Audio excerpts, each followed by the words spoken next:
When they realize, oh no, people are starting to realize that smoking causes cancer and people aren't going to buy it, they took those same scientists, they went and bought a lot of these big food brands, and they're developed our food to be highly addictive. And so America doesn't know what real food tastes like. People are not cooking anymore. And most people don't realize that 75% of their diet every single day is made up of ultra processed foods that are hijacking their taste buds and driving up inflammation. And it is to blame for being exhausted all day.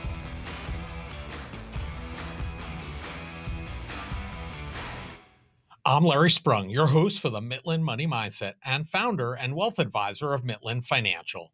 Today's guest is Jen Smiley, the founder of Wake Up and Read the Labels and an expert food coach. Jen Smiley is on a mission to empower people to take control of their health by understanding what's really in the food they eat. As the founder of Wake Up and Read the Labels, Jen has helped thousands of people make healthier choices by teaching them how to identify clean ingredients and avoid hidden additives in everyday foods. Her expertise as a food coach and her approachable style have made her a trusted guide for those looking to enhance their well being through mindful eating. Jen's journey to clean eating began with her own health struggles, which she overcame by learning to wake up to the reality of food labeling. She now shares her knowledge widely, helping others navigate food choices and achieve lasting health transformations.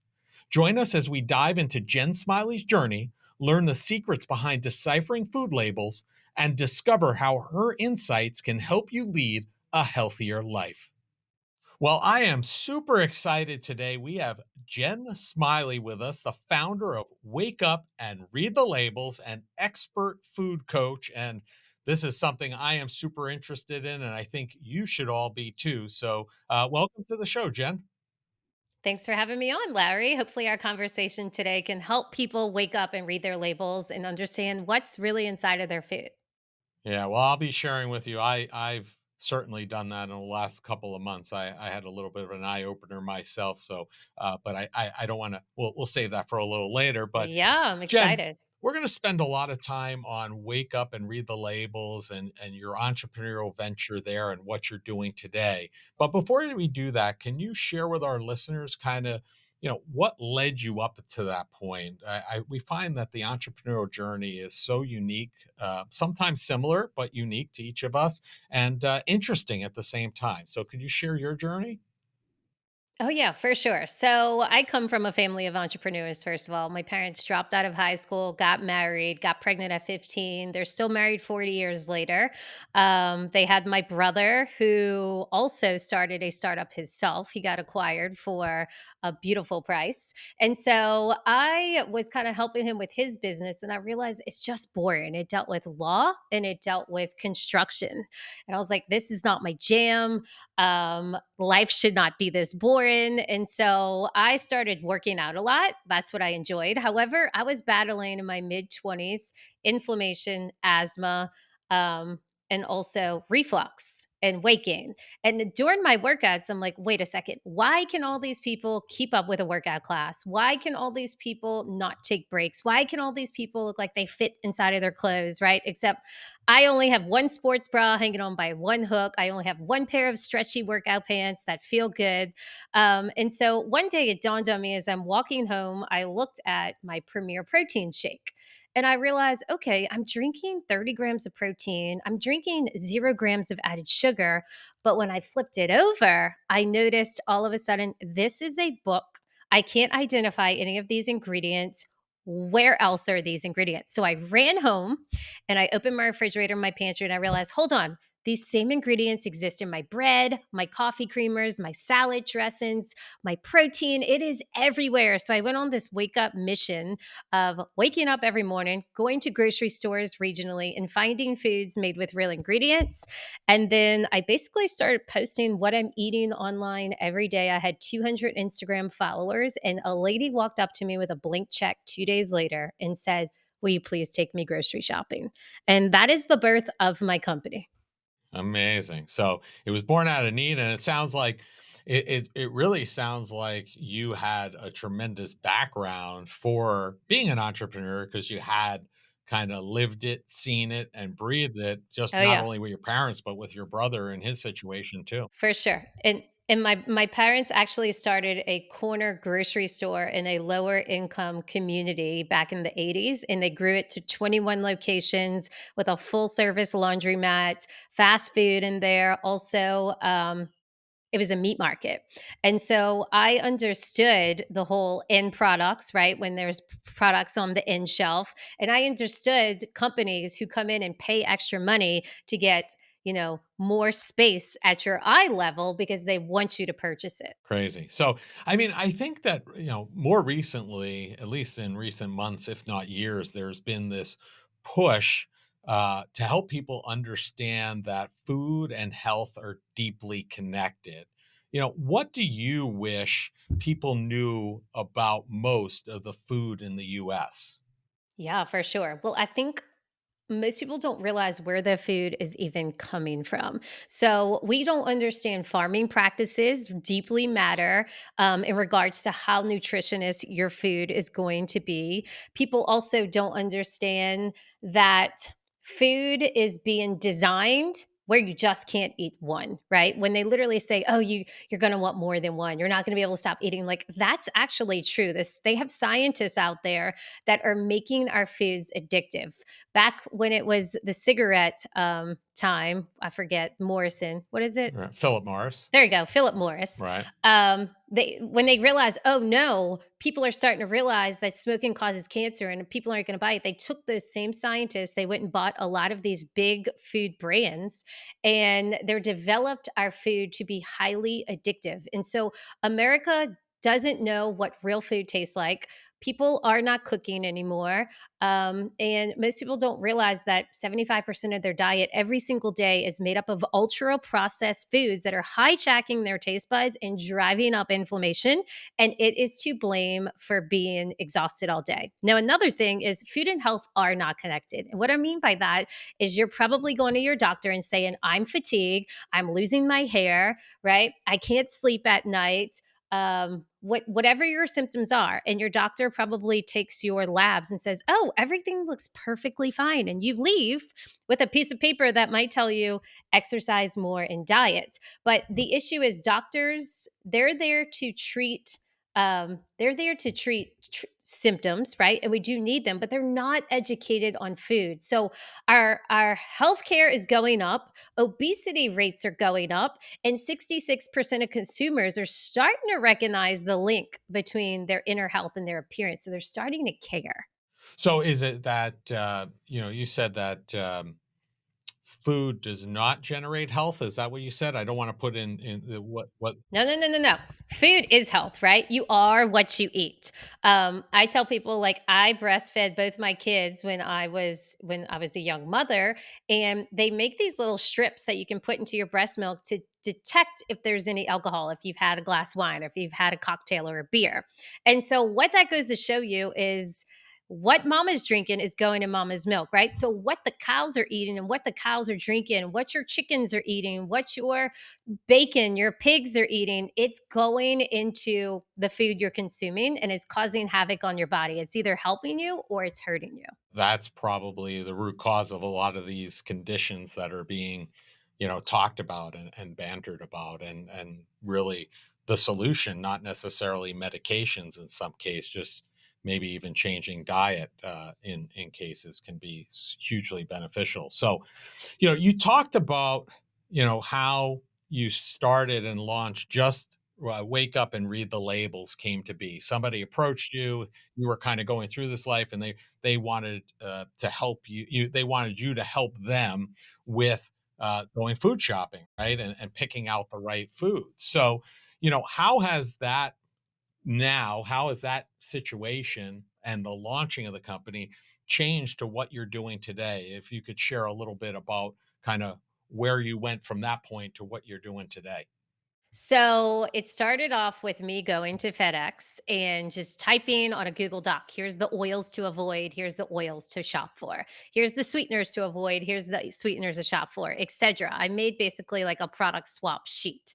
And then I laminated it. I would go to their house, I would open all their pantries and just pull out everything that had inflammatory ingredients. And I said, listen, we can donate this, we can gift this to a friend, we can ask a neighbor if this would, help them throughout their week, but this is something we want to avoid. Then I took them grocery shopping. And then within the next 3 months, I had about 60 private clients just from my gym. We're talking women ages 45 to 65, and they're all coming to me. So I started developing groups. And every week I would jump on a coaching call and just tell them, like, all right, you guys, here's a meal plan. Here's what you're going to go grocery shopping for. Text me if you have any questions. I did that for probably about 1 year. And then my husband, who owns a law firm, had a business manager that worked for him for 10 years. She sat down with an Excel sheet and she's like, listen, you're changing lives, but you're so stressed and you have no time for your family anymore. You need to figure out how to scale this. And so I stepped back and she showed me on an Excel sheet how much money I was actually making per hour. And it wasn't enough for me to sustain it and keep going and keep up with my marriage and keep up being a mother and all these things. So then they explained to me that I could develop an online course. So I did that. I sat there for about 6 months with an assistant, a recording studio, and also some editors. And I created 100 video course with snack guides in it, meal plans, how to read menus when you go out to eat, how to get the family on board, how to eat clean, what to start with, how to burn fat, all these things. And I've sold to date a couple $1 million of my online course, Cleaning and Academy. And then I said, okay, everybody can't afford this high end course, right? Or they might not want to go through it. Right. So I actually developed something called the label letter, and it's a subscription. It's like $35 a year. And basically, every Saturday, you get one recipe with all of the product swaps shown to you. Every single week delivered to your inbox. And I'm also developing an app right now where you can go to the grocery store, scan the product, and see if it's high risk ingredients, limited risk, or risk free. Well, that's great stuff, and I could see how that stuff would be super helpful, right? Because the hardest thing is when you're there in the moment, making sure that you're buying the right stuff or the stuff that's going to be benefiting your body and not hindering Yep.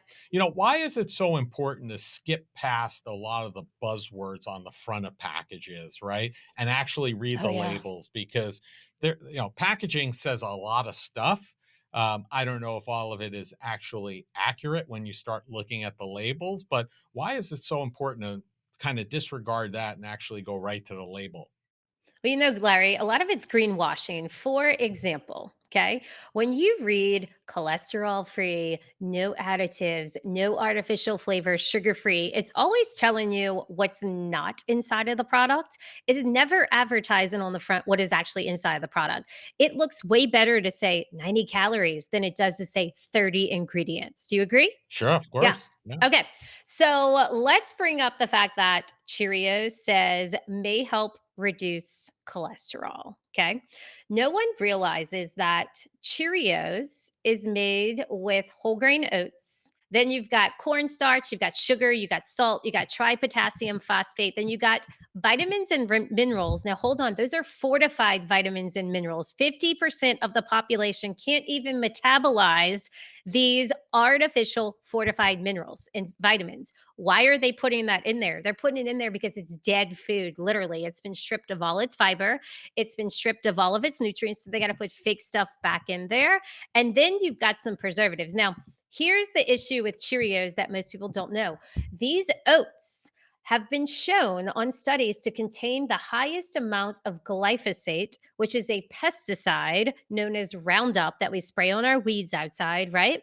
Highest amount. Studies also show consumption of these pesticides, known as glyphosate, has been shown to increase risk of cancer, has been shown to increase risk of autoimmune, has been shown to promote inflammation, has been shown to cater to ADHD. So what's going on today? We have modern day diseases. These diseases we have today children having adult diseases, obesity, inflammation, right? All these things didn't really exist at the rates they do 100 years ago. And this pesticide is being sprayed on everything. So even though your box says may help reduce cholesterol, you guys, you're eating glyphosate, you're eating poison. And another thing is, if you just eat all real foods and you eat anti inflammatory things without that pesticide, that's going to naturally help lower your cholesterol. Right. Don't look at these foods as, oh, this is my ticket. I can eat whatever I want throughout the day, but this is going to help lower my cholesterol. Yeah, definitely some ideal reasons why you have to read the label and not just the front of the package. Now, I heard when you first started eating this way, your family thought you were freaks, but then there was a pivotal moment that changed your family's mind. Can you share that story with our listeners? Yeah, I remember us going to Thanksgiving. Once we figured out, my husband and I, the labels, we're doing it together because he wanted to run faster. He's a runner. And I just wanted to lose weight. I was like, why am I so heavy at 25? So once we figured out the labels and we got all the swaps, we realized, oh my gosh, we can eat pasta and we wake up the next morning, our stomachs are flat. We can eat crackers and we don't have reflux after, things like that. And so Thanksgiving rolls around and I show up with spinach and artichoke dip made with real ingredients. I'm talking about my cheese sauce is made from soaked raw cashews. It's made from nutritional yeast. It's got real garlic in it, things like that. And then we bring a bag of chips, and it was actually siete. It's made with almond flour. It has no preservatives, no added sugar, all real ingredients. And the family looks at it and they're like, why are your chips like not Tostitos, Right. right? They're all confused. And we're looking around going, everyone is inflamed here. We love you guys, but like everybody needs to take a nap after. Everybody is exhausted. Everybody's complaining they're so full, their stomach hurts, and they're on this quest of a diet, right? And so we're looking at them and they're looking at us and we're like, how are we the freaks? We feel good after we eat. Our food, they even said, wow, the food tastes better, but what is this stuff, right? And they finally flipped the switch when I started Wake Up and Read the Labels, and they saw the testimonials roll in from other people, and they thought, wait a second, it's not just working for Jen and Seth, it's actually working for a lot of people. And so they got on board.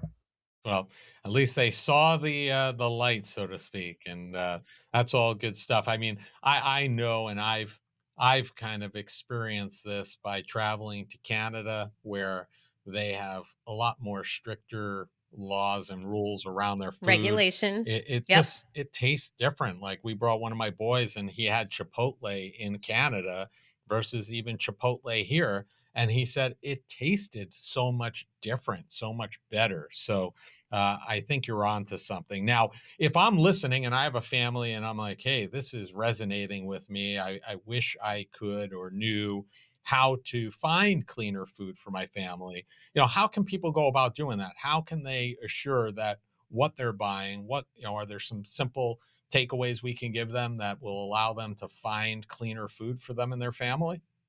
Absolutely. There's something so easy to start with for everyone. First of all, you have to start reading your labels. So flip it over. You might even need a magnifying glass because they're so Yeah. tiny.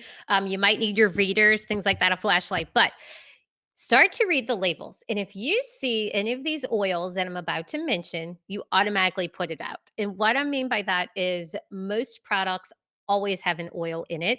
So it's an easy test to detect whether something is inflammatory or not. So here we go.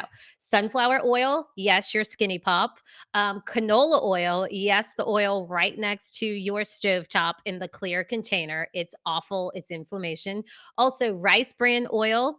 You've got safflower oil is another one. Vegetable oil is another one. And so what these are seed oils, okay? Corn oil, cottonseed oil, and all of these are highly processed and they use high heat to extract the oil from the plant. Now, all of these have super high omega 6 levels in it. We want really high omega 3s. Omega 3s is the Mediterranean diet, right? It exists in salmon, it exists in fish, avocado oil, extra virgin olive oil. Those are the oils you want to start buying and you want to start finding inside of your products. Imagine a relationship where financial conversations don't feel stressful, but actually bring you joy. We've designed a guide to help you have positive, meaningful money conversations with your partner. This isn't just another budgeting tool, it's a roadmap for building trust and connection. So if you're ready to start a joyful money journey with your partner, go to mitlin.us/couplesjoy and download your free guide. Transform your financial future together starting today. Well, Jen, thank you so much for those, great insights around oils, and let's talk about that. Let's expand it a little bit more beyond oils, right? Because that knocks out about, like you said, 90% of foods. Are there two or three additional ingredients that kind of even make a greater impact beyond the oils that we could keep an eye out for? And if we see those in our foods, know right away that's something we should eliminate. Yeah, this one's gonna shock people because a lot of us are starting our morning off with this, but let's say oats. That's right. I tell people what happens to oats when you put them in water? They expand, so it makes you bloated. Okay. Oats, first of all, oats are sprayed with that pesticide, glyphosate. So if you're gonna buy oats, you gotta make sure it's organic and you wanna make sure that it is glyphosate free. There is a brand out there called 1 Degree Farmers that is clean, it's organic, it's glyphosate free. However, oats are high in omega 6s, which is what I just told you guys promotes inflammation. It's also high glycemic. So you're actually better off eating a bowl of ice cream made from a grass fed cow that has real nutrients and going for a walk after than you are starting your morning off with the oats. Now, most people are like, Jen, I can't give up my oats. I'm telling you, give up the oats for 5 days and send me a message and let me know how you feel.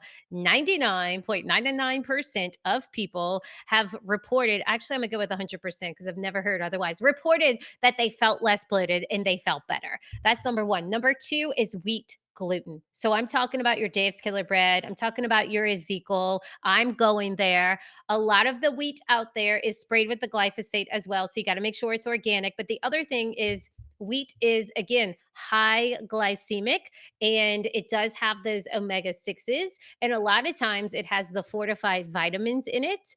And it has usually sugar with it because they're removing all the fiber and the nutrients from it during its processing. It's such a mind trick, right? Because fortified vitamins sounds like, hey, that's a good thing, right? I'm fortified vitamins, Hmm. but it's actually Tricky. not a good thing. And one of the things that I realized personally, and I'll share this story now, was every morning I make a shake, and it's all fruits and vegetables, organic. That's it. And I thought I was doing it healthy by adding almond milk to it until I started reading the label of my almond milk, and it was like 4, 5, 6 lines long. And I was like, oh, that's weird. And then I ended up basically shifting to what's actually a real almond milk, where it's three ingredients: it's almonds, water, and salt. That's it. That's how real food should be across the I board. got tricked. I was like, "Oh, almond milk. I'm eating this shake healthy," and everything else about the shake was and is healthy, but I was really tainting that by simply putting in that almond milk, in there that I thought was good. And one of the things that Shark Tank has brought to light is that, and you mentioned it earlier, is that consumer brands can pay to be on the shelves at eye level. You mentioned that earlier. How can people locate the brands and the products that don't have the inflammatory ingredients, artificial ingredients, and preservatives, with knowing that those bad ones are going to probably be at eye level for us? How do we find those other ones? Yeah, so I tell people if you see the world doing it, it's probably not a good thing, right? So your LaCroix, your Oatly, your Dave's Killer Bread, the things on the end shelf, those are the companies that are driving down their cost in production, in their ingredients, and they're spending their money on their marketing. So when you do see a product that has a ton of stock, meaning, it's got 5 columns or it's got 5 rows and it's center and it's the cheapest one, well, just look down. Look at the bottom. You might see an almond milk that only has 1 row that you've never heard of. Go ahead and pick that one up and see what it is. All of the clean breads are in the freezer at your grocery store. One of them is being Pasha, Paca. It's made with two simple ingredients: organic sprouted buckwheat and sea salt, and that is it. Amazing. So you gotta look in a place that you're not usually looking. So you actually have to do some work. But I mean, once you find it, Yep. typically though they're in this, in the same place, right? Oh yeah. Yep. You become a label reader yourself. Yeah, and I've run into situations where I'm finding that these things that are healthier for you, that they're not in the cases sometimes as often as you like. Like either they're selling out, or I think in some instances the supermarkets are not putting out as many of them, even though they may have them in the back to make it look like it's scarcer so that it's harder to find. I don't know if there's any truth to that or if you've experienced something similar. I wouldn't say that they are hiding it to make it scarce. I'm not sure about that. But I do know if you do not see the product that you would like there, you can go to your grocery store and fill out a request for order form, because a lot of the grocery stores do want to carry products that their customers want. So you can fill out a form that says, oh, I'd love to get 3 trees almond milk. And they'll bring it in and they'll see if it sells. And if it does, they'll keep it. A lot of these brands, though, I personally am friends with, and they just cannot compete at the grocery store with the prices. By the time they ship it there, and they have to pay so many different companies, or so many different tiers, I guess, to get the product to the consumer. So a lot of these cleaner brands are doing direct to consumer, where they can keep their costs affordable for a customer by getting it directly off their websites. Let's talk about cost for a second, because I think there's this perception, and I don't know if it's perception or reality, that to eat this way that you're describing is significantly more expensive than eating I guess the poor way, or the bad for you way. Is that truth or fiction? I tell people you either pay the farmer or you pay the pharmacy. Good point. Somewhere your money is being spent. I understand when you go to the grocery store and you're looking at grass-fed and finished meat, and you're looking at real almond milk made with three simple ingredients. They're each going to be, say, $2, $3 more expensive than the alternative that you have been using. However, when you start to eat clean, all of my clients always report they're eating like 50% less food, less times. They no longer need their second cup of coffee. They no longer need three snacks from the day. They no longer are looking for, those energy drinks. They no longer are taking time off of work. They're no longer making as many doctor appointments. So these are all the ways you're actually going to save money, and you're going to be healthier. You're going to be happier. Your relationships are going to blossom. You're going to do better at work and get promotions and make more money. So it's this little dynamic shift of a mindset that maybe your grocery bill is $50 more per week, but you're saving money on medications, you're saving money not missing work, and you're saving money not going to the doctor. Yeah, I think those are good points. And you brought that up about your relationships, and as somebody who also works with their spouse, right? Because I my wife is our director of marketing for our practice. That's beautiful. And I see you must really, really like her because you have I photos of her do. in the Actually, we're background. recording this on our 24th wedding anniversary, so that Oh, happy anniversary. So exciting. thank you very much. Yeah, I appreciate that. So, what advice do you have for other entrepreneurs who are growing a business that might be, a right situation for their spouse to step into as well? It's a great question. I actually talked to my husband about this right before we record. I was like, "What should I say?" He comes out of the room. He's like, "You need to make sure that you say one of the two people have to be patient." And I was like, "You're right. He is the more patient one." Another thing I think, well, I have two more things. One is, you have a quarterly meeting and you have an annual meeting to kind of assess your business and make goals. I think that's super important for your marriage, because when you're working together, it's kind of hard to turn off the switch at night or outside of work hours and not talk about it. So finding time to just escape from your everyday duties, both business and family, and just going work on your relationship together to rekindle your love, to really take notice of why do we even like each other and why are we still together. You notice those things. It's this big Sure. reset, with no distractions. And then I think the last thing that's super important is you both have to like live and breathe whatever the heck you're doing, meaning you both have to enjoy it. It has to be a part of your life. You can't just create something that you don't naturally or normally do. And so this works for us because my husband and I have been eating clean for over 10 years. We teach our kids to eat clean. Everybody eats every single day, multiple times a day. And so we truly are living and breathing it every day, and it works. Amazing. Well, thank you for sharing that. And, we've hit on a lot of important things that we try to cover here, on the Mitlin Money Mindset, and they're all rooted in joy. And, you said you have to enjoy what you do. But, we ask each of our guests the same final question, which is, what did you do today that brought you joy and put you in the right mindset for success? Oh yeah, waking up on time is one thing right before the kids, and I do make their lunch every day. I do make their breakfast every day, so I made their smoothie, and because we can all wake up at a decent time, and we don't have the we have the luxury of being able to take our time in the morning, my husband and I. So we sit on our porch in the morning at four little, chairs around the table, and everybody drinks their coffee or their smoothie, and we just sit around and watch our dogs run up and down the stairs, watch the birds, watch the squirrels, and just talk about like, all right, what sports do we have today? How was your night's rest? What do you need to get done this week? And it's just a way for us all to be together, and it truly nothing else brings me more joy. Awesome. Sounds like a great way to start each and every day. And, Mhm. Jen, we're going to have all of your information in the show notes, Yeah. including, how to look up and learn more about Wake Up and Read the Labels and your expert coaching. But if people want to learn more about you, connect with you, learn more about eating clean and healthy, what's the easiest and the best way for them to do that?